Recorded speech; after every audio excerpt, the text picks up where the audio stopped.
বিমানের মধ্যে যে মহিলারা থাকে বিমানবালা, এরা অনেক সুন্দরী হয় এবং এদের কাপড় অর্ধেক অর্ধেক কোম্পানি দিছে যে কিনছে, সেটা তো আর তারা করতে আনবো, কথা বুঝেন? এই জন্য অর্ধেক।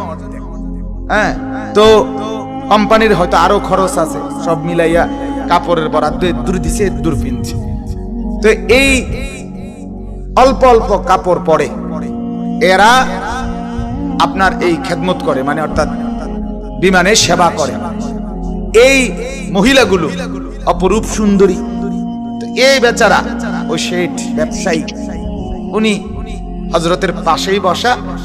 তো এই মহিলারা তো আসতেছে যাইতেছে, উনি হযরতকে বলতেছেন, হযরত হযরত দেখেন দেখেন, আস্তাগফিরুল্লাহ আস্তাগফিরুল্লাহ, মহিলাগুলোর কাপড় চোপড়ের কি অবস্থা। তো হযরত তখন বললেন, আরে ভাই, তোমার আস্তাগফিরুল্লাহর উপরে আস্তাগফিরুল্লাহ, पहले तो नजर हटाओ फिर तो আস্তাগফিরুল্লাহ পড়ো। আগে তো কি সরাও, নজর সরাও। তুমি তো আস্তাবাড়ির দিকে ছাইয়া রইছো, ছাইয়া ছাইয়া কয় আস্তাগফিরুল্লাহ আস্তাগফিরুল্লাহ। দেখছেন নি কারবার কি দেখতে, তুমি তো দেখেই রইছো। তাহলে এইটারই আস্তাগফিরুল্লাহ কোন। আগে তো চেহারা সরাও, আগে মহিলার থেকে নজর নামাও, ফের পড়ো আস্তাগফিরুল্লাহ, এরপরে পড়ো তুমি কি আস্তাগফিরুল্লাহ।